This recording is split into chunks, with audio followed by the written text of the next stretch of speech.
किछि लोक चाहू नथिले मते पीएचडी डिग्री दिया जाऊ बोली फुल टाइम फुल पारमा कना होक ऐ दरी दो बाय ᱧᱟᱢ कना एनहो हुल दो हुयुग गया देलाबन चासी को मुलिया को इंजीनियर को डाक्टर को वकील को जहाँ गे मेना पे आर मेटांग हुल दो लगती गया।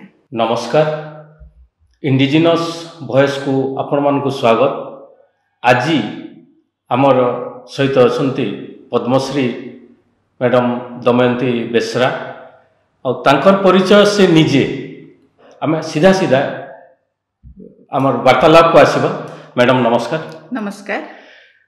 गोटे स्कूल रे जे झीटा तले अक्षर शिखुला से डॉक्टरेट पर पद्मश्री पर्यंत यात्रा केमिति थिला मैडम?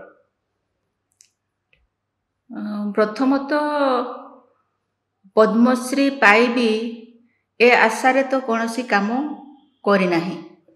तेबे भी मोर यात्रा जहाँ मुझे आपण को कहूँ मु जिते स्कूल रे पाठ पढ़िली जो पाठ पढ़ा आरंभ कली मु जो गाँव रे जन्म होइछि सेठी स्कूल नथिला। से गाँव जनक घर चाड़िया पुओ पिला माने सब पाठ पढ़ुथिले झियो पिला भी सेठी पढ़ु नथिले। मु सेठी पाखरे जाइकी से पिंडारे बसी बुले जे एमती पाठ पढ़ा होछि घुरी बुले से गुडारे जाऊ सेठू जने भाई आम गाँव सी निमाई तांको ना सी मते पचारिले जे तू पाठ पढ़िबू लेखिबू मु कहली हाँ। सेठू से कौन कले आम गाँव नदी रे खोड़ी पत्थर अच्छी से माने नदी रु खोड़ी आनी थांती आउ ताकू खोड़ी आकार बनै थांती।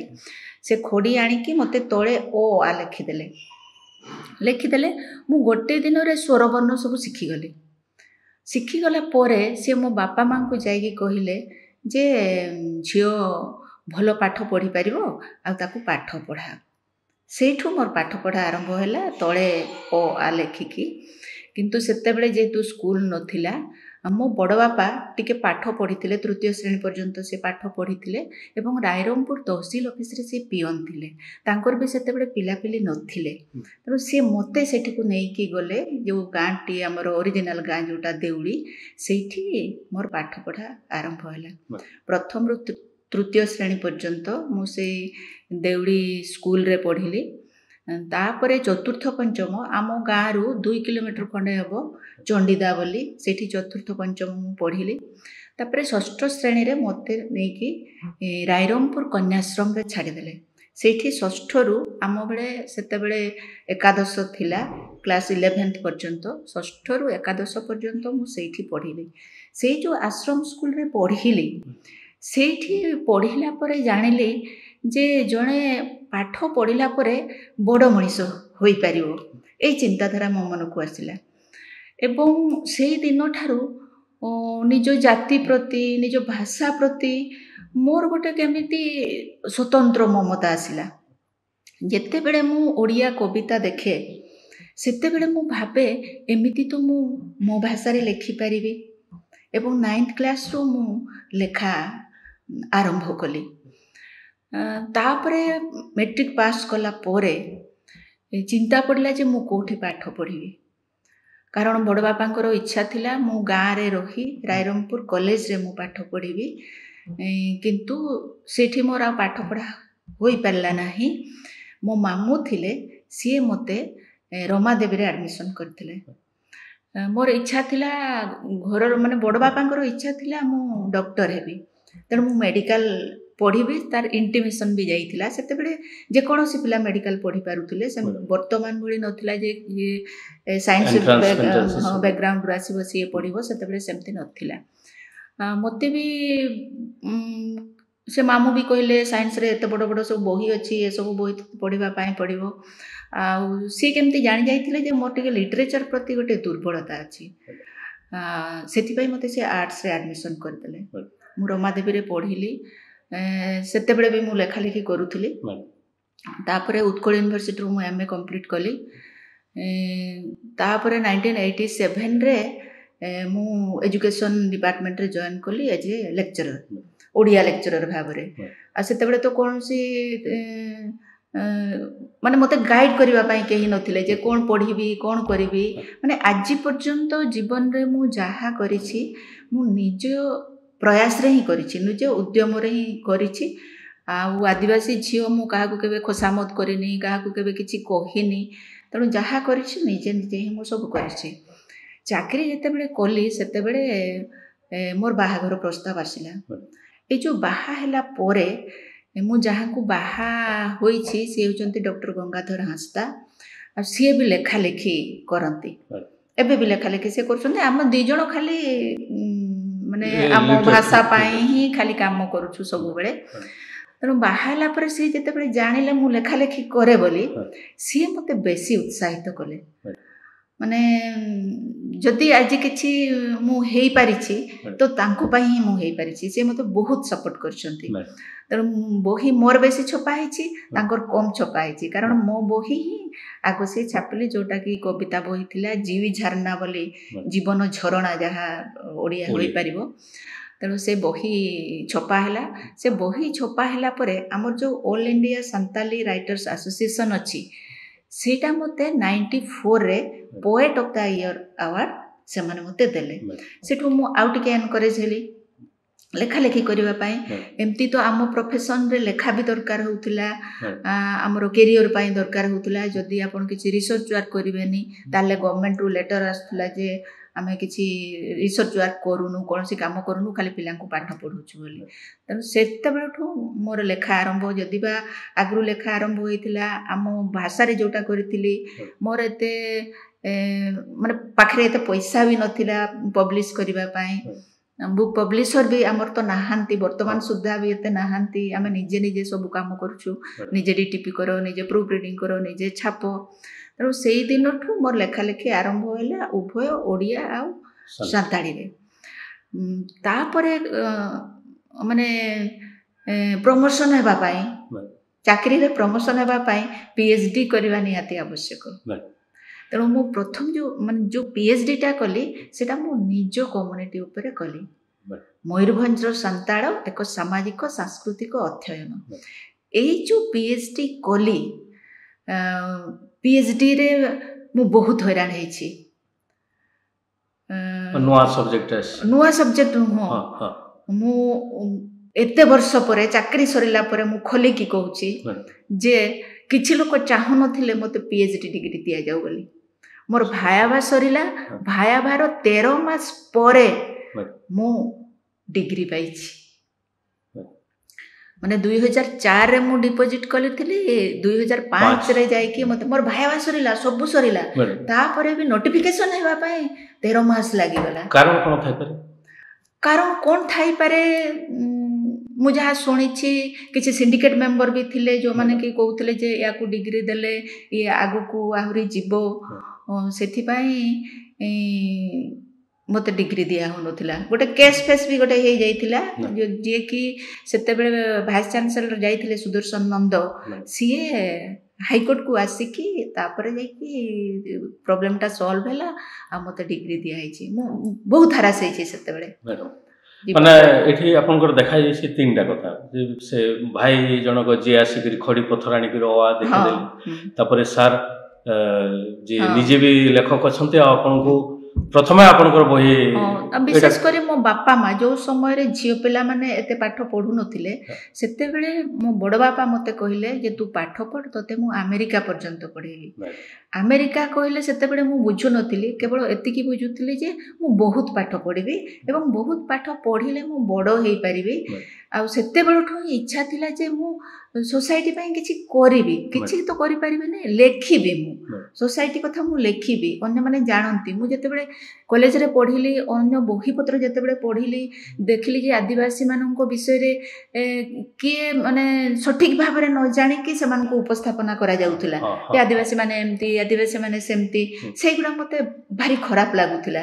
ସେଥିପାଇଁ ମୁଁ ନିଜେ ଲେଖିଲି ଏବଂ ସେଇଠି ମୁଁ ଜଣାଇ ଦେବା ପାଇଁ ଚାହୁଁଛି ଯେ ଆଦିବାସୀମାନଙ୍କୁ ଯେଭଳି ହୀନ ଭାବରେ ଦେଖାଯାଉଛି, ଯେଭଳି ନୀଚ ଭାବରେ ଦେଖାଯାଉଛି, ସେମାନେ ଯାହା ଖାଉଛନ୍ତି, ଯାହା ପିନ୍ଧୁଛନ୍ତି, ଯାହା ବି କରୁଛନ୍ତି ତାହା ହୀନ ନୁହେଁ, ସେଇଟା ହିଁ ହେଉଛି ତାଙ୍କର ଜୀବନ।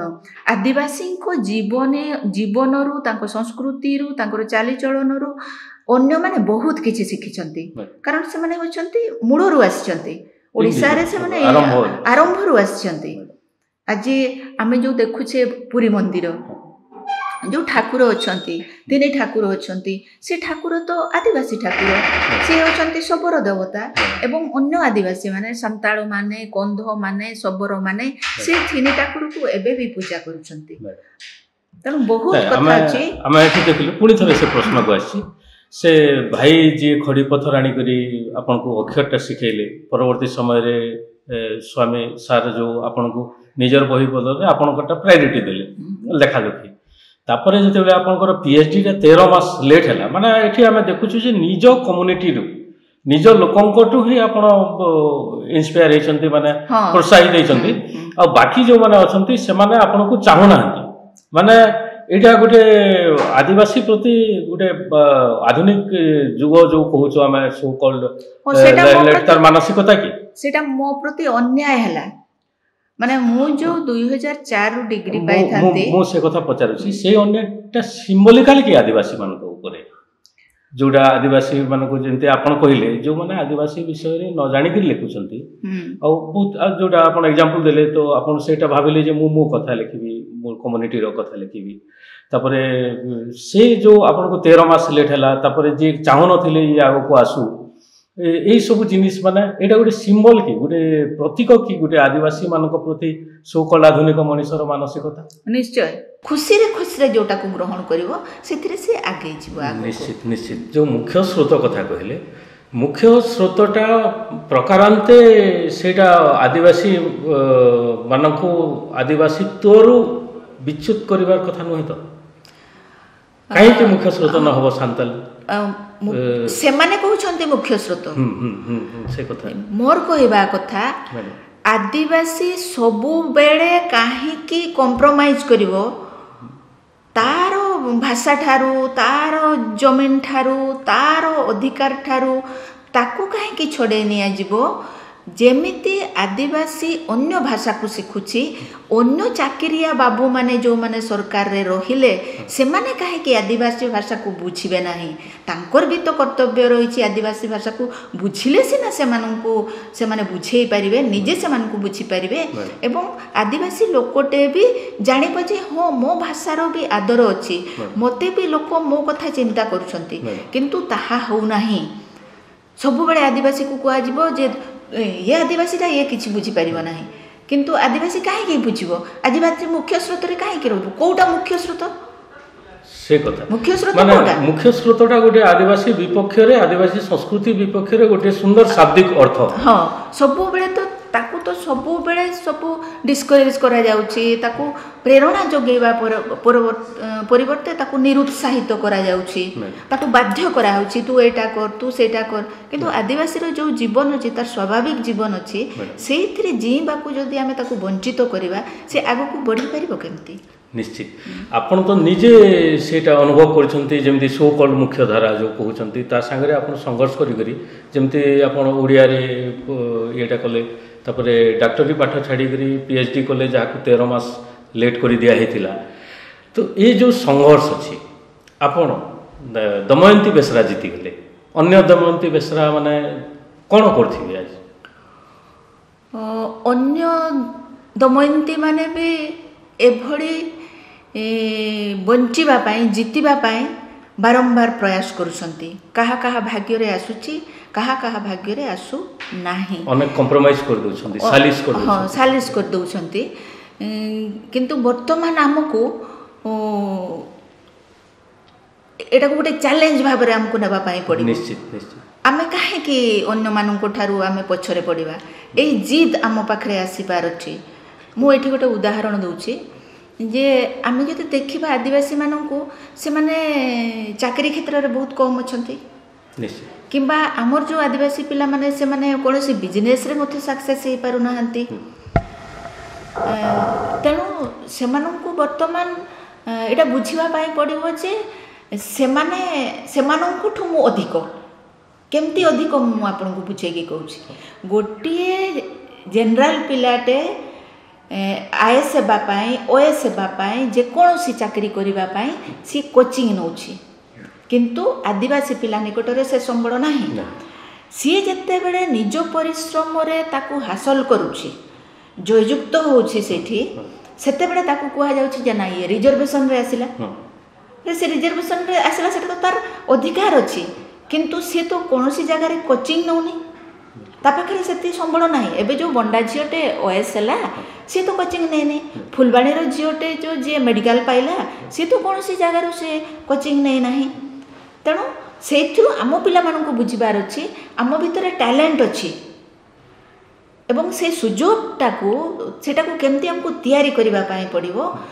ଲାଇଫଟା ତ ସଂଘର୍ଷମୟ, ସଂଘର୍ଷ ତ କରିବା ପାଇଁ ପଡ଼ିବ, କିନ୍ତୁ ଆଦିବାସୀ ପିଲାମାନଙ୍କୁ ବୁଝିବା ପାଇଁ ପଡ଼ିବ ମୋ ପାଖରେ ଯେଉଁ ଟ୍ୟାଲେଣ୍ଟ ଅଛି ସେଇଟା ମୁଁ ବାହାରକୁ ଆଣିବି ହିଁ ଆଣିବି।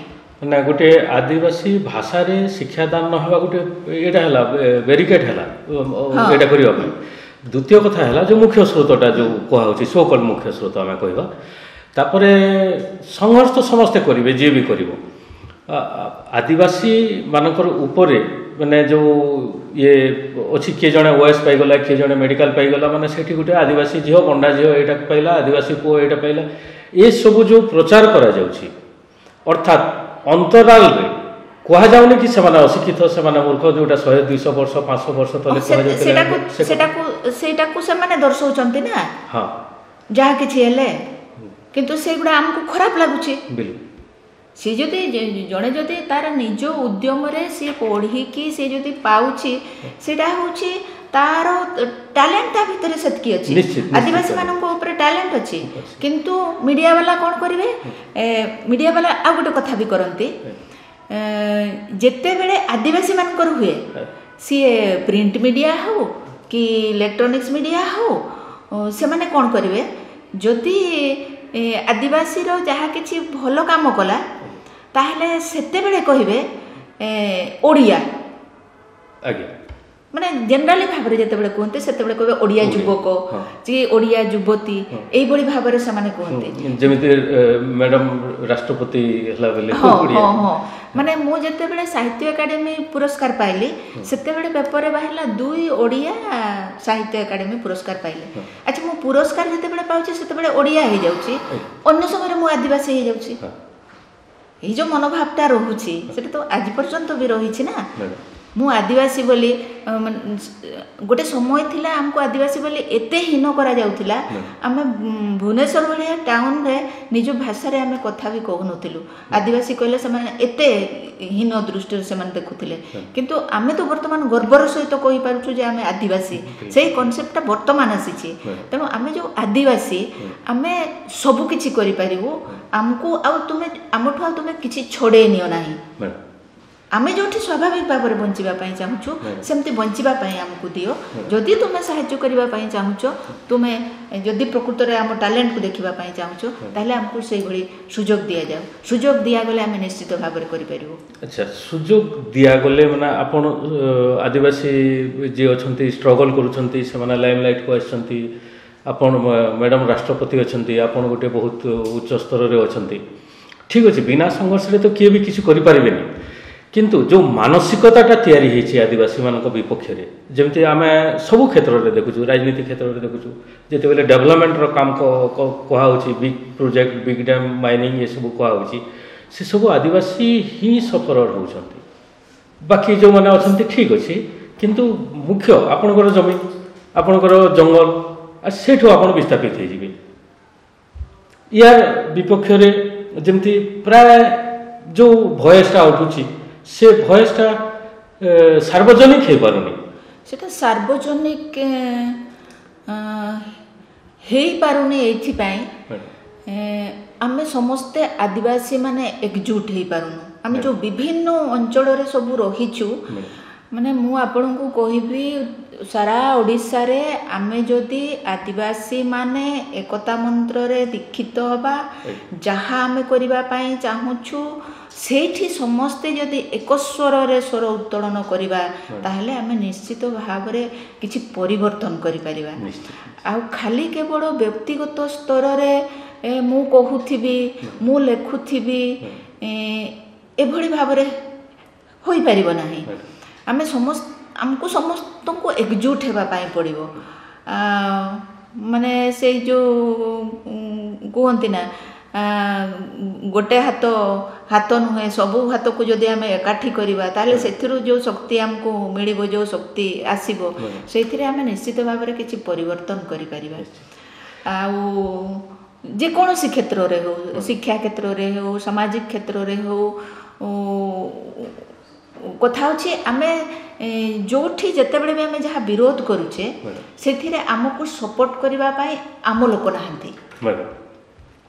ଆମର ଯେଉଁ ରାଜନୀତି ସ୍ତରରେ କିମ୍ବା ଯେଉଁ ଅଫିସର୍ସ ମାନେ ସବୁ ରହିଲେ ଗଭର୍ଣ୍ଣମେଣ୍ଟ ଲେବୁଲରେ ଯେଉଁମାନେ, ସେମାନଙ୍କର ସପୋର୍ଟ ଆମେ ପାଇପାରୁନୁ ବେଶୀ। ତେଣୁ ମୁଁ ଏଇଠି କହିବି ଆମ ପିଲାମାନେ ସମସ୍ତେ ସବୁ ଜାଗାରେ ରୁହନ୍ତୁ, OS ହୁଅନ୍ତୁ, ବିଶେଷ କରି IAS ସେମାନେ ହୁଅନ୍ତୁ, କାରଣ IAS ଅଫିସର ମାନେ ହିଁ ଦେଶକୁ ଚଲାଉଛନ୍ତି। ତେଣୁ ଯେତେବେଳେ ଆମ ପିଲା ଆଦିବାସୀ ହୁଅନ୍ତୁ, SC ST OBC ଯେଉଁମାନେ ବି ସବୁ ଅଛନ୍ତି, ଆମ ଉପରେ ଯେଉଁ ବାରମ୍ବାର ଯେଉଁ ଗୋଟେ ରକମ ଚାପ ଦିଆଯାଉଛି, ଆମକୁ ସବୁବେଳେ ସେଇ ଦୃଷ୍ଟିରେ ଆମେ ଯେତେ ଉପରକୁ ଗଲେ ବି କହିବେ କ'ଣ ଏଇଟା ଆଦିବାସୀଟା ବୋଲି। ତେଣୁ ଆମେ ଯଦି ଏଭଳି ଯଦି ଆମ ପିଲାମାନେ ସବୁ କ୍ଷେତ୍ରରେ ରହିବେ, ସବୁ ଏବଂ ଗୋଟେ କମ୍ୟୁନିଟି ଆମେ ତିଆରି କରିବା, ଯେମିତି ଆମେ ଆଦିବାସୀ ମାନେ ଗୋଟେ ଆସୋସିଏସନ୍ ତିଆରି କରୁଛେ, ସେମିତି ଛାତ୍ରମାନଙ୍କର ଯେଉଁ ଆସୋସିଏସନ୍ ଅଛି, ସେମିତି ଯଦି ପ୍ରଫେସର ମାନଙ୍କର ହେବ, ସେମିତି ଯଦି OS ଅଫିସର ମାନଙ୍କର ହେବ, ସେମିତି ଯଦି IAS ଅଫିସର ମାନଙ୍କର ହେବ, ଏବଂ ଆମେ ଯଦି ଏକଜୁଟ ହେଇପାରିବା ତାହେଲେ ନିଶ୍ଚିତ ଭାବରେ ଆମର ଯାହା ଅଧିକାର ଅଛି ଆମେ ପାଇବା, ଏବଂ ଯେତିକି ଆମକୁ ସପ୍ରେସ୍ କରାଯାଉଛି ତାହା ଆଉ ହେଇପାରିବ ନାହିଁ। ଏଠି ଗୋଟେ କଥା ଦେଖାଯାଇଛି, ଯେମିତିକି ଓଡ଼ିଶାରେ ଆମେ ଆଦିବାସୀ ରିଭଲ୍ୟୁସନର କଥା କହୁଛୁ। 1826ରେ ଯେତେବେଳେ ଇଂରେଜ ଆଉ ମୋଗଲମାନଙ୍କର ମୋଗଲ କହୁଛି ଭୋସଲାମାନଙ୍କର ଯୁଦ୍ଧ ହେଲା, 1826ରେ ପ୍ରଥମେ ଆଦିବାସୀ ଆନ୍ଦୋଳନଟା ଦେଖାଯାଇଥିଲା ସମ୍ବଲପୁର କ୍ଷେତ୍ରରେ। ସେଇଟା ଅଧିକାର ପାଇଁ ଲଢ଼ିଥିଲା, ଜଙ୍ଗଲ ପାଇଁ ଲଢ଼ିଥିଲା, ଜମିନ ପାଇଁ ଲଢ଼ିଥିଲା। ତାପରେ ପରେ ସେଇ ରିଭଲ୍ୟୁସନଟା ରେଣ୍ଡୋ ମାଝୀ ଆସିଛନ୍ତି, ବଲାଙ୍ଗୀରରେ ମୋହନ ମାଝୀ ଆସିଛନ୍ତି, ତାପରେ ଆମର ସେ ଯେଉଁ ଆଡ଼ଗାଁ ଜମିଦାର ଆସିଛନ୍ତି, ତାପରେ କମଲା ମାଝୀ ଆସିଛନ୍ତି। କମଲା ମାଝୀଙ୍କର ତ ଗୋଟିଏ ଷ୍ଟେଟମେଣ୍ଟ 1882ରେ ଯେଉଁ ଦେଇଥିଲେ, ସେଇଟା ଆଜି ବି ସେଇଟା କୋଟ୍ ହେବାର କଥା ଆଦିବାସୀ ସମାଜରେ, ଯେ ସେ କହିଛନ୍ତି ଯେ ଯେତେବେଳେ ଆମର ଘରର ଛାତ ଗଲେ ମାନେ ନଷ୍ଟ ହୁଏ, ଆମେ ନୂଆ ଘର ତିଆରି କରୁ, ସେ ବ୍ୟବସ୍ଥା ବିଷୟରେ ଏସବୁ କଥା କହିଥିଲେ। ଆଦିବାସୀର ସେ ଦମ୍ ତ ଆଜି ଯେତେବେଳେ ଆମେ ନିୟମଗିରି ଉପରେ ଦେଖୁଛୁ, ଆଉ ଅନ୍ୟାନ୍ୟ ଯେଉଁ ମାଲି ପାହାଡ଼ ଉପରେ ଦେଖୁଛୁ, କିମ୍ବା ଲୋୟର ସୁକ୍ତେଲ ହଉ, ଲୋୟର ଇନ୍ଦ୍ର ହଉ, ଏଥିରେ ହଉ, ଯେଉଁ ଆଦିବାସୀମାନଙ୍କର ଯେଉଁ ବିସ୍ଥାପନ ହେଉଛି, ସେ ଦମ୍ଟା, ସେ ସଂଗ୍ରାମର ସେ ଦୃଢ଼ତା କାହିଁକି ନାହିଁ? କିଛି ରାଜନୈତିକ କାରଣ, କିଛି ସାମାଜିକ କାରଣ ଆପଣ ଏଇଠି ଆଉ ଗୋଟେ କଥା ରହୁଛି, ଯେକୌଣସି ଆଦିବାସୀ ବର୍ତ୍ତମାନ, ସେତେବେଳେ ତ ସେମାନେ ଯାହା ସଂଗ୍ରାମ କରିଥିଲେ, ଜମିନ ଜଙ୍ଗଲ ପାଇଁ ଯାହା ସଂଗ୍ରାମ କରିଥିଲେ, ସେଥିପାଇଁ ଆମେ ସେମାନଙ୍କୁ ମନେ ରଖିଛୁ। ବର୍ତ୍ତମାନ ଯଦି ଜଣେ ଆଦିବାସୀ ଯୁବକଟେ ଆସିବ ତାକୁ ବିରୋଧ କରିବା ପାଇଁ, ତା ଉପରେ ବହୁ ଅତ୍ୟାଚାର ହୁଏ, ତାକୁ ଜେଲକୁ ବି ପଠାଇ ଦିଆଯାଏ। ବେଳେବେଳେ ତାକୁ ନକ୍ସଲବାଦୀ, ଉଗ୍ରବାଦୀ ଏଇଭଳି ନାଁ ଦେଇକି ତାକୁ ମଧ୍ୟ ହାଇଜାକ୍ କରାଯାଏ, ଗୋଟେ ଭୟ ସୃଷ୍ଟି କରାଯାଏ, ଯାହାଫଳରେ କି ଆମେ ଜୀବନ ଭୟରେ, ମାନେ ଜଣେ ତ ଆସୁଛି, ଆମେ ଶହ ସେଇଠି ଆସିଲେ ସିନା, ସେତେବେଳେ ଯେଉଁ ମନୋଭାବ ଥିଲା, ଜଣେ ରେଣ୍ଡୋ ମାଝୀ ଆସିଲେ ତା ପଛରେ ସମସ୍ତେ ଆସୁଥିଲେ, ଜଣେ ଲକ୍ଷ୍ମଣ ନାୟକଙ୍କର ତ ଅବସ୍ଥା ଯାହା ହେଇଛି ଆପଣ ଜାଣିଛନ୍ତି, ଯେଉଁମାନେ କରିଛନ୍ତି, ସମସ୍ତେ ଯଦି ଆମେ ଆଗକୁ ଏକା ସହିତ ଆସିବା, ବଳିଦାନ ଦେଇପାରିବା, ତାହେଲେ ଯାଇକି ହେଇପାରିବ। କିନ୍ତୁ ସେଇ ସୁଯୋଗ ବି ଆମକୁ ଦିଆଯାଉ ନାହିଁ। ଜଣେ ଯଦି ବାହାରିଲା, ତାକୁ କୌଣସି ନା କୌଣସି କାରଣରୁ ତାକୁ ପଇସା ଦେଇକି ହେଉ ବା ଭୟ ଦେଖେଇକି ଏଇଭଳି ତାକୁ ଦମନ କରାଯାଉଛି ତାକୁ। ଦେଖନ୍ତୁ ଯେମିତି ଯାହାଫଳରେ ଆମେ କରିପାରୁନୁ ସେଇଟା, କିଏ ଯିବ କିଏ କରିବ। ଯେମିତି କଳିଙ୍ଗ ନଗରରେ ହେଲା, ସେମିତି ଯଦି ଆମକୁ ଯଦି ମାରି ଦିଆଯିବ ବର୍ତ୍ତମାନ ସମୟରେ ମାଇକଞ୍ଚରେ ହେଇଛି ସେଇଟା। ଆଉ ଗୋଟେ ସେଥିପାଇଁ ଆମେ କେହି କରିପାରୁନୁ ମ୍ୟାଡାମ। ଆଉ ଗୋଟେ ବର୍ବର ଚାକିରି କ୍ଷେତ୍ରରେ ବି ସେଇଆ କରାଯାଉଛି। ସେଇ ଜିନିଷ ଚାକିରି କ୍ଷେତ୍ରରେ ତୁମେ ସବୁଥିରେ ତ ରିଜର୍ଭେସନ ଦଉଛ, ଚାକିରି କ୍ଷେତ୍ରରେ କାହିଁକି ତାହେଲେ ସେଇଟା ଦଉନ? ଆମ ଲୋକମାନେ ପ୍ରଫେସର ହେବା ପାଇଁ ସବୁ ଯୋଗ୍ୟତା ତାଙ୍କର ଥିବ, ସେମାନେ ହେଇପାରିବେ ନାହିଁ। ଅଫିସରେ ତାର ପ୍ରମୋସନ ହେବା ପାଇଁ ସବୁ ଯୋଗ୍ୟତା ଥିବ, ତାକୁ ଦିଆଯିବ ନାହିଁ। ସଚେତନ ହେଇ ଏକଜୁଟ ହେଇକି ଆମେ ବିରୋଧ ନ କରିଛେ, ସ୍ୱର ନ ଉଠେଇଛେ, ସେ ପର୍ଯ୍ୟନ୍ତ ଆମର ମାନେ କିଛି କରିପାରିବା ନାହିଁ। ଯେକୌଣସି ଅଞ୍ଚଳରୁ ହଉ, ଆପଣଙ୍କର ପଶ୍ଚିମ ଓଡ଼ିଶା ହଉ, ଉତ୍ତର ଓଡ଼ିଶା ହଉ, ଯେତେବେଳେ ସେସବୁ ଆସୁଛି ସେତେବେଳେ ଗୋଟେ ଛାତ୍ର ଶକ୍ତି, ଗୋଟେ ଯୁବ ଶକ୍ତି ମାନେ ବାହାରକୁ ଆସିଲେ ଆମେ ସେଇଟାକୁ କରିପାରିବା। ମ୍ୟାଡ଼ାମ୍ ଆଉ ଗୋଟେ ଦେଖନ୍ତୁ, ଆଦିବାସୀର ସଂଘର୍ଷର କଥା ଆମେ କହୁଛୁ। ଆଦିବାସୀ କେମିତି ଦାୟିତ୍ୱ ନେଉଥିଲା, କମଲ ମାଝୀଙ୍କର ଗୋଟେ ଉଦାହରଣ ଦେଉଛି ମୁଁ। ଗୋଟେ ଗୌଡ଼ ଲୋକ, ସେ ଏଗେନଷ୍ଟ କଲା, ରଜାଙ୍କର ଏଗେନଷ୍ଟ କଲା, ତାକୁ ଜେଲକୁ ନେଇକରି ମୋହନଗିରି ଆଣିକରି ରଖିଲେ। ତ ସେତେବେଳେ କମଲ ମାଝୀ କହିଥିଲେ ଯେ ସେ ଲୋକଟାକୁ ଫ୍ରି କରିଦିଅ ବୋଲିକିରି। ସେ କହିଲେ ଯେ ସେ ତ ଆଦିବାସୀ ନୁହେଁ, ତା ପାଇଁ କାହିଁକି ଲାଗୁଛନ୍ତି? ନାଇଁ, ସେ ଆମ ଲୋକ। ମାନେ ଯେଉଁ ଦାୟିତ୍ୱଟା ଥିଲା ରାଜ୍ୟ ଉପରେ କିମ୍ବା ଜମି ଉପରେ, ଜଙ୍ଗଲ ଉପରେ ଯେଉଁ ଦାୟିତ୍ୱଟା ଥିଲା, ଏ ଯେଉଁ ଆଦିବାସୀ ଏସବୁ ଜିନିଷ କହିକରି ଯେଉଁ ସମାଜ ଭିତରେ ଗୋଟେ ଏକଲା କରି ରଖି ଦିଆଯିବାର ପ୍ରୟାସ ହେଇନି ତ ସେଠାରୁ ଆଦିବାସୀକୁ ସମସ୍ତଙ୍କ ଠାରୁ ବିଚ୍ଛିନ୍ନ କରି ଅଲଗା ରଖିଦେବାର ପ୍ରୟାସ ହେଉନି ତ? ଯେମିତି କଳିଙ୍ଗ ନଗରରେ କହୁଛନ୍ତି ଆଦିବାସୀ ମରୁଛି, ମାଇକଞ୍ଚରେ ଆଦିବାସୀ ମରୁଛି, ନିୟମଗିରିରେ ଆଦିବାସୀ ମରୁଛି, କିଏ ତ ଲୋକ ଅନ୍ୟମାନେ ଏଇଟା ହେଉନାହାନ୍ତି। ତ ଆଦିବାସୀର ଯେଉଁ ଦାୟିତ୍ୱ ଥିଲା, ଜଣେ ଗୋଟେ ଗୌଡ଼ ଲୋକ ପାଇଁ ସେ ଲଢ଼ିଛନ୍ତି, ତ ସେ ଦାୟିତ୍ୱଟା ମାନେ ଆଦିବାସୀ ନ ନେଇପାରୁ, ସେଇଥିପାଇଁ ଗୋଟେ ଚକ୍ରାନ୍ତ ନୁହେଁ ତ ଗୋଟେ ସୋକଲ୍ଡ ଫୋର ଫ୍ରଣ୍ଟ ପଲିଟିକ୍ସରେ?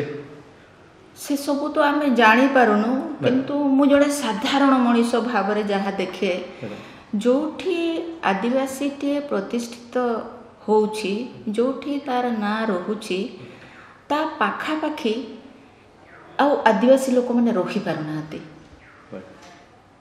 ଆଦିବାସୀମାନଙ୍କର ଯେଉଁ ତାଙ୍କର ଜଣେ କିଏ ନେତା ଜଣେ ବାହାରିଲେ, କିଏ ଜଣେ ବଡ଼ ଚାକିରି କଲେ, ବଡ଼ ଅଫିସର ହେଇକି ବସିଲେ, ତାଙ୍କ ପାଖରେ ଆଉ ଆଦିବାସୀ ଲୋକମାନେ ରହୁନାହାନ୍ତି।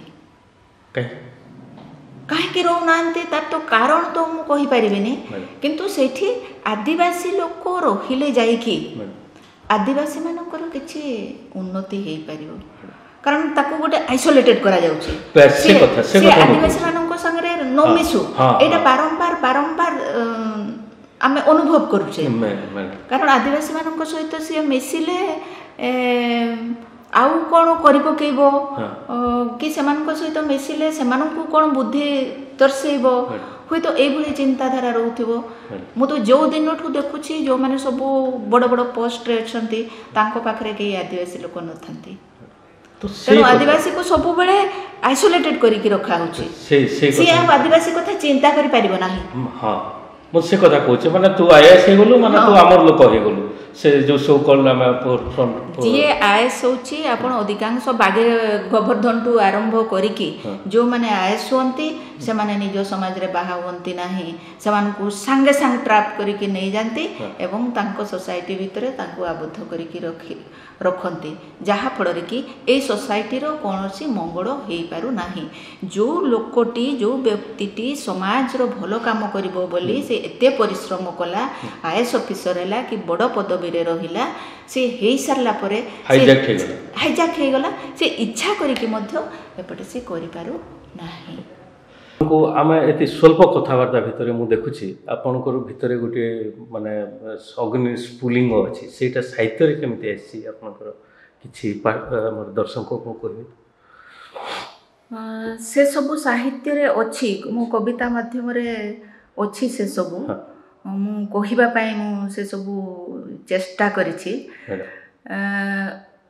କିନ୍ତୁ ଅନେକ ସମୟରେ ମୋତେ ବି ଲାଗେ ମୋ ଭିତରେ ଯାହା ଅଛି ମୁଁ ଯଦି ତାକୁ ପ୍ରକାଶ କରିଦେବି ସମସ୍ତଙ୍କ ଆଗରେ, ହୁଏତ ମୁଁ ଆଉ ଆଗକୁ କିଛି କାମ କରିପାରିବି ନାହିଁ। ତେଣୁ ମୋତେ ତାକୁ ମାନେ ବାଲାନ୍ସ କରିକି ମୋତେ ବି ଚାଲିବା ପାଇଁ ପଡ଼ୁଛି।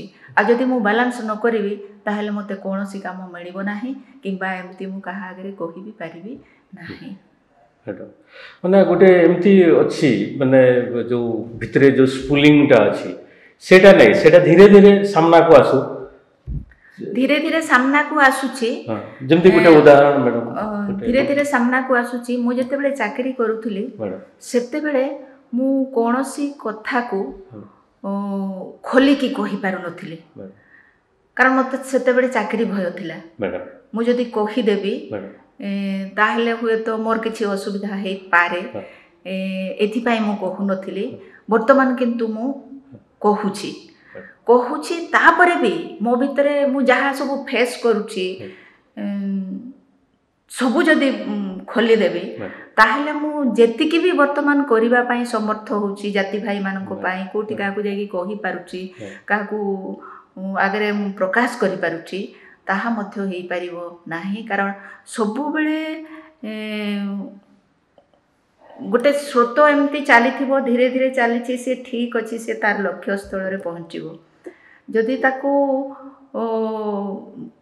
ବନ୍ଧ ବାନ୍ଧି ଦିଆଯାଉଛି ତାହେଲେ ସେ ଏପଟେ ରହିଯାଉଛି, ସେ ଯାହା କଲେ ବି ଆଉ କରିପାରୁନି। ବନ୍ଧକୁ ଭୟ ନା ବିସ୍ଫୋଟକୁ ଭୟ?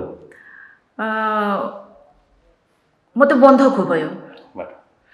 ତ ବିସ୍ଫୋଟ ହେଇପାରେ କେବେ ବି, ଆମେ ନିଶ୍ଚିତ ସେଟା ଅପେକ୍ଷା କରିବା ସେ ସମୟ। ଆଉ ସେ ଯେଉଁ ସ୍ଫୁଲିଙ୍ଗ ଭିତରୁ ଯେଉଁ ମାନେ ବାଗୀ ଦମୟନ୍ତୀ, ଯେଉଁ ବିପ୍ଳବୀ ଦମୟନ୍ତୀ, ଆପଣଙ୍କର କିଛି କବିତାରୁ କିଛି କହିଦେବେ? হুল তায়ং হুল পারমাকানা হোক এই দরিদ বাইনামাকানা এনহ হুল দ হুয়ুগ গিয়া দেলাবন चासी को, मूलिया को, इंजीनियर को, डाक्तर को, वकील को जहाँ गे मेना पे आर मेटांग हुल दो लगती गया।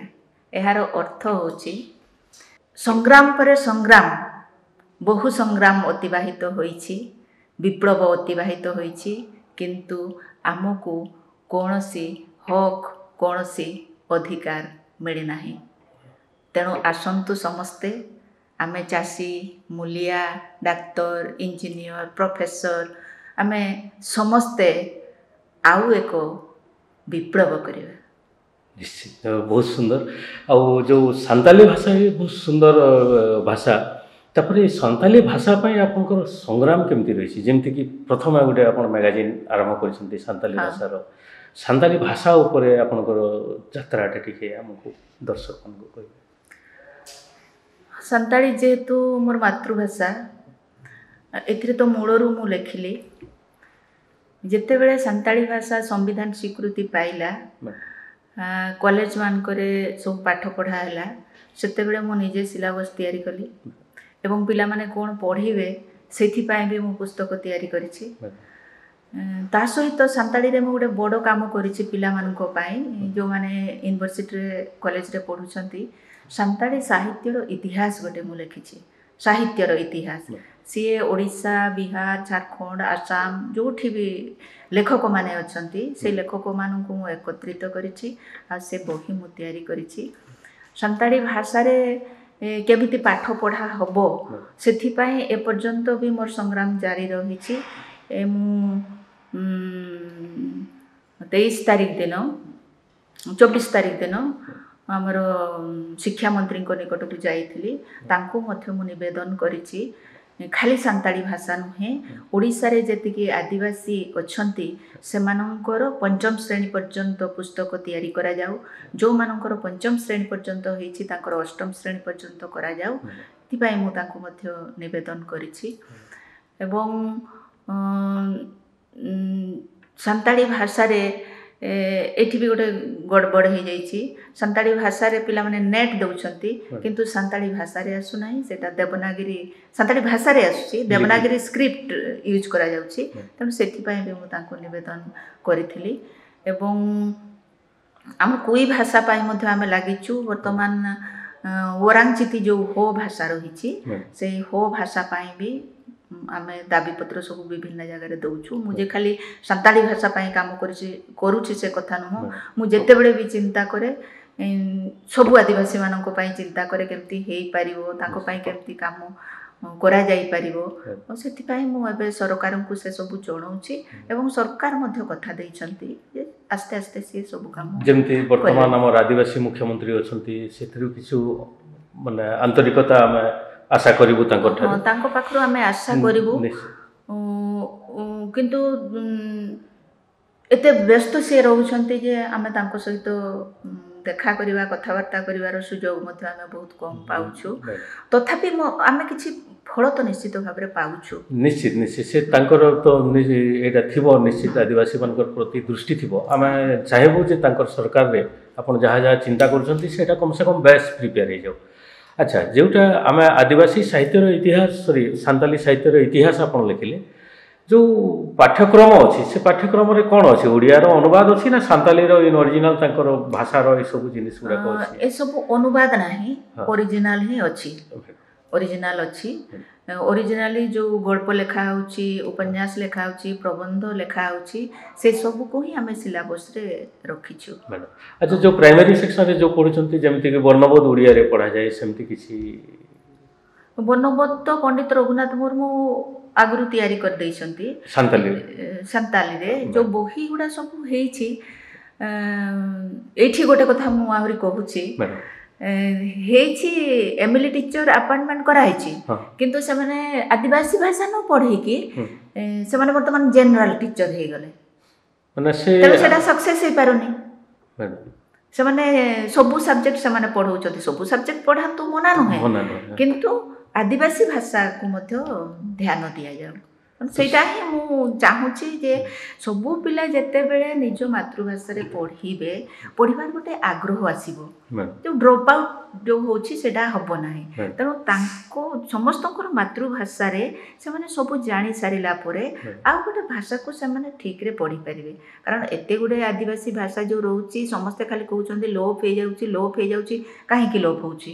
ସେ ଓଡ଼ିଆ ଭାଷା ପଢ଼ୁଛନ୍ତି ବୋଲି ଲୋପ ହେଉଛି ନା। ଯେମିତି ରାଜଭାଷା ହଉ କି ଡୋମିନେଟିଂ ଲାଙ୍ଗୁଏଜ ହଉ, ସେଇଟା ପାଇଁ ଲୋପ ହେଉଛି। ଓଡ଼ିଆ ଭାଷା ଆମକୁ ଡୋମିନେଟ୍ କରିକି ରଖୁଛି, ଆମ ଭାଷାଟାକୁ ହେଉଛି ଗୁରୁତ୍ୱ ଦେଉନାହାନ୍ତି। ତେଣୁ ଆମ ଭାଷାକୁ ଗୁରୁତ୍ୱ ଦେଲେ ଆମ ସଂସ୍କୃତି ବଞ୍ଚିବ ଏବଂ ଆମ ପିଲାମାନେ ମଧ୍ୟ ଶିକ୍ଷିତ ହେବେ। ଏବଂ ତତ୍ସହିତ ଆମର ଯେଉଁ ନିଜର ଯେଉଁ ଅଧିକାର ଅଛି, ବଞ୍ଚିବାର ଯେଉଁ ଅଧିକାର ଅଛି, ମୋ ଭାଷାରେ ବଞ୍ଚିବି, ମୋ ଭାଷାରେ ମୁଁ କଥା କହିବି, ଏଥିପାଇଁ ସରକାର ଆମକୁ ସହଯୋଗ କରିବାର ଅଛି। ସରକାର ଯଦି ପ୍ରକୃତରେ ଓଡ଼ିଶାରେ ଆଦିବାସୀମାନଙ୍କର ଉନ୍ନତି ହେଲେ ଯାଇକି ଓଡ଼ିଶାର ଉନ୍ନତି ହେବ। ଆଉ ଯେ ପର୍ଯ୍ୟନ୍ତ କେବଳ କାଗଜପତ୍ରରେ ସବୁ ରହିବ, ବାସ୍ତବରେ ହେବ ନାହିଁ, ପ୍ରୟୋଗ କରାଯିବ ନାହିଁ, ଲାଗୁ କରାଯିବ ନାହିଁ, ସେ ପର୍ଯ୍ୟନ୍ତ କିଛି ହେଇପାରିବ। ଯେମିତି ଆଦିବାସୀ ଡେଭଲପମେଣ୍ଟ ଫଣ୍ଡକୁ ଏଠି ଓଭରବ୍ରିଜ୍ କରିବା ପାଇଁ ଦିଆଗଲା ଯେଉଁ ଭୁବନେଶ୍ୱରରେ, ତାକୁ ଯେତେବେଳେ ବିରୋଧ ହେଲା, ଏଠିରେ କ'ଣ ଆଦିବାସୀ ଚାଲୁନାହାନ୍ତି କି? ଏଇଟା ଥିଲା ଉତ୍ତର, ପ୍ରଶାସନର ଉତ୍ତର ଥିଲା କ'ଣ ସେ ଓଭରବ୍ରିଜ୍ରେ ଆଦିବାସୀ ଚାଲୁନାହାନ୍ତି କି ବୋଲିକରି। ତ ଏଇ ସବୁ ଯେଉଁ ଗୋଟେ ଡ୍ରାମା ରହୁଛି, ସୋ କଲ୍ଡ ଲାଇମଲାଇଟ୍ ମାନେ ମୁଖ୍ୟ ସ୍ରୋତର ଯେଉଁ ଏଇଟା ରହୁଛି, ତାପରେ ଏଇଟା ଗୋଟେ ଗଲା ପାର୍ଟ। ଆଉ ସେକେଣ୍ଡ ପାର୍ଟଟା ଯେଉଁ ରହୁଛି, ଯେଉଁ ଆଦିବାସୀମାନଙ୍କର ଯେଉଁ ଶାସ୍ତ୍ର ଅଛି, ମୁଁ ଦେଖୁଛି ପହରିଆ ତାଙ୍କୁ ଆଦିବାସୀ ହିସାବରେ ନେଇନାହାନ୍ତି ଓଡ଼ିଶା ସରକାର। ହାଲାକି ସେମାନେ ଅଛନ୍ତି ଛତିଶଗଡ଼ରେ ଆଦିବାସୀ ଅଛନ୍ତି। ଯେମିତି ମଝିରେ ହେଇଥିଲା ଗୋଟେ ଇସ୍ୟୁ ଆସିଥିଲା ଯେ ପହରିଆମାନେ ପଥର ଖାଉଛନ୍ତି। ସେଇଟାକୁ ଯେ ସାମ୍ବାଦିକ ଥିଲେ ଖୁଟୁରାମ ସୁନାନୀ, ବିଲଙ୍ଗସ୍ ଟୁ SC କ୍ୟାଟାଗୋରୀର, ସେ ତାଙ୍କୁ ରଖିଦେଲେ ଯେ ସେ ଏସବୁ ଲୋକ ହେଇଥିବାରୁ ଗୋଟେ ବିବାଦୀୟ କଥା ବାହାର କରୁଛି ବୋଲିକରି। ସେ ସମୟରୁ ଆଟେନସନ୍ ନିଆହେଉଛି ମାନେ ଛତିଶଗଡ଼ରେ ଆଦିବାସୀ କିନ୍ତୁ ଓଡ଼ିଶାରେ ଆଦିବାସୀ ନୁହନ୍ତି। ଯେମିତି 62 ପ୍ରକାର ଆଦିବାସୀ ଥିଲେ, ଏବେ ଓଡ଼ିଶାରେ 65 ପ୍ରକାର ହେଲେ। ତ ସେଇ କମ୍ୟୁନିଟିରେ ମୁଁ ଦେଖିଛି ତାଙ୍କର 36ଟା ଗ୍ରନ୍ଥ ଅଛି, ଓରାଲି ଅଛି, ତାଙ୍କର ମୁହେଁ ଅଛି, ତାଙ୍କର ଯିଏ ମୁଖ୍ୟ ରହିବ, ଦେବୀ ମୁଖ୍ୟ ରହିବ, ସେସବୁକୁ ରହିବ। ତ ଆଦିବାସୀମାନଙ୍କର ଯେଉଁ ଭାଷାକୁ ସମ୍ମାନ ଦେବାର ପୂର୍ବରୁ ଏଇସବୁ ଜିନିଷର ଡକୁମେଣ୍ଟେସନ୍ ହେବାର ଆବଶ୍ୟକତା ଅଛି। ଏବେ ସେ ଉପରେ କିଛି ଚିନ୍ତା କରିଛନ୍ତି କି ଆପଣ? ଯେତେବେଳେ ଆମର ଯେଉଁ ATLC କାର୍ଯ୍ୟ କରୁଥିଲା, ଏବେ ତାକୁ STSC ରିସର୍ଚ୍ଚ ସେଣ୍ଟର ସହିତ ତାକୁ ମିଶାଇ ଦିଆଯାଇଛି। ସେଠି ATLCର ସ୍ୱତନ୍ତ୍ର ଭାବରେ ଦାୟିତ୍ୱ କେହି ନେଇନାହାନ୍ତି। ସେଠୁ ବର୍ଷରେ ଗୋଟିଏ ମାତ୍ର ପତ୍ରିକା ବାହାରୁଛି ବନଜା, एवं से गोटे पत्रिकार स्पेशल इश्यू सब बाहरुला ओडिशार सबु अंचल आदिवासी मानकर संस्कृति को लेकिन कला को लेकिन ए सब पत्रिकार बाहरुला किंतु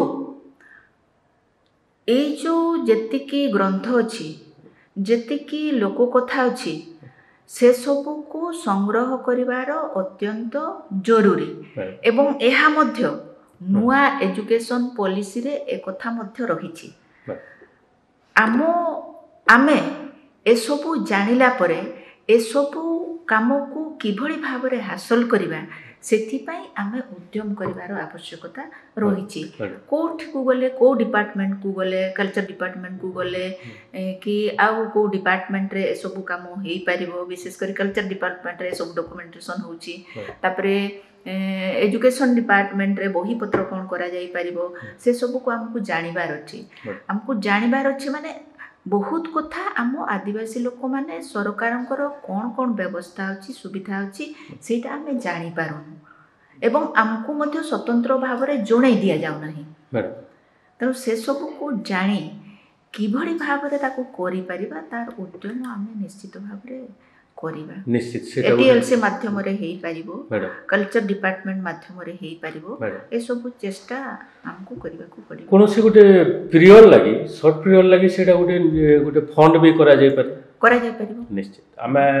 देखुछु जे आदिवासी मानकर ऊपर आमे आक्रमण बहुत कथा कहूछु किंतु से सब नै एबे जो आपन को जे आपन एते स्ट्रगल करी सामना को आछंती तो ए जो आपन गोटे उदाहरण निश्चित भाव में राष्ट्रपति मैडम उदाहरण आपन आमर दर्शक मान कौन कहे विशेषकर वर्तमान युव समाज को मु मोर मेसेज देवाई चाहिए जे आदिवासी छात्र छात्री माने युवक माने निज मन भितरे केबे हीनमन्यता आणंतु नाही आमे आदिवासी आमे से सिद्धो कान्हू बिरसा मुंडा रेंडो माझी लक्ष्मण नायक एई मानकर रक्त आम देहरे प्रवाहित तेणु सेमाने जदि असंभव को संभव करि पारिसंती समस्ते आम भितरे मध्य से चिंताधारा रखिबा आमे समस्तंकु टपी परिबा समस्तंक ठारू आमे श्रेष्ठ होई परिबा एवं एथिपाई आमको उद्यम करिबा पाई पड़िबो एकजुट हेबा पाई पड़िबो तत्सहित जेते बाधा विघ्न आसु सेथिरे आमे हारी जिबा नाही आमे आगो को बढ़िबा पछकू चाहिबा नाही आसंतु समस्ते आमे ओडिसार जेते भी सब आदिवासी भाई भौणी आमे अछु समस्ते आगो को ही जिबा आउ आमे निश्चित भाव में आम संग्राम रे सफल होबा आमर अतीत रे जो हजि जाइथिबा ऐतिह्य गौरव गाथा को पुणी आमे आउ थरे पुनर्जीवन देबा एवं आदिवासी जो मूलवासी जेभली समृद्ध थिला ता भाषा समृद्ध थिला तार संस्कृति समृद्ध थिला पुनर्बार आमे सेही भली ठिया करिवा आमर जो छोट छोट गड़ रहिथिला छोट छोट राज्य रहिथिला ताकू आमे वर्तमान समस्ते एकजुट हेकि आमे समृद्ध आदिवासी समाज गढ़िबा एवं ए देश रे ए भारतवर्ष रे आमर जो अधिकार रही भारतवर्ष रे आमर जो बंचिबार जो अधिकार रही से बंचिबार अधिकार को आमे साब्यस्त करिवा समस्तंक ठारू श्रेष्ठ हवा आमे कथा होतिलु पद्मश्री डॉक्टर मैडम दमयंती बेसरा संगे आमे किछि आलोचना कलु और परवर्ती समय रे अन्य प्रसंग नहीं सुजोग हेले पुणी आपणक सामना को आसीबो और इंडिजिनस वॉइस पाई मु राजीव सगरिया नमस्कार।